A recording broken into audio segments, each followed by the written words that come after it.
اور مال کے پیچھے بھی نہیں بھاگنا، بلکہ وہ آخری وقت میں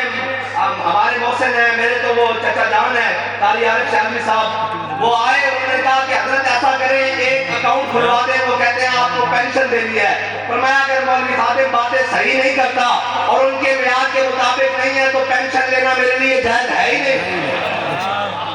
انہوں نے کہا اچھا آپ پینشن کی نہ لیں، یوں کریں کہ آپ نے جو نوکری کی ہے، یہ جو جناب پیر مکی علیہ رحمہ کی اور اوقاف کی نوکری کی ہے، یہ 18 20 سال 22 سال، یہ ایسا کریں کہ آپ صرف اپنے بیٹے کا شناختی کارڈ دے دیں اور اس کو نوکری پر رکھ دیں، یہ نہ آئے تنخواہ ملتی رہے گی۔ بابا جی نے ایسے بیٹھے ہوئے دیکھ کر کہا، فرمایا جہاں اس کا باپ حق بات نہیں کر سکتا، بیٹا اس مسلک پہ جا کر کرے گا کیا؟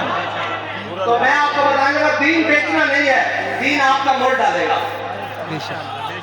دین مول ڈالے گا۔ بابا جی نے کہا میں نے 100% دین پڑھا ہے اور اپنے بزرگوں سے پڑھا ہے، لیکن یاد رکھیے میں 10% قوم کو سنایا۔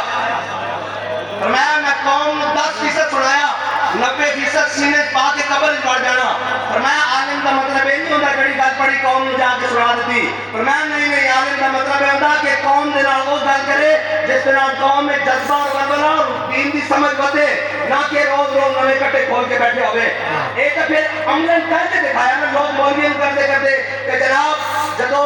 اے ہلاکو خان بغداد وچ آیا تے مولوی جناب کے مسواک ناپ رہے سن تے جناب جدو اتنے آئے جناب گرناتا ہے سود ڈھاکا ہویا یا گرناتا ہویا، اس وقت مولانا حضرات اے مجھ سے تو چٹا بات کرنا چاہیے یا نہیں، اے ناپ رہے سن اے ترتیب بھی امیر المجاہدین صدیقی تھی۔ فرمایا او تا ساڈے بزرگ سن، تسی ممکن ہی نہیں کہ وہ ایسے گلاں کرن۔ فرمایا اج اسی صدیاں بعد انہاں دے خادماں کشمیر بھارت جا رہا، تسی ادھا گھنٹہ سڑکاں تے کھڑے ہو رہے ہو، اسی تے کہندے ہو لیاؤ گولی ادھر کے رکھو، اسی ہن جان واسطے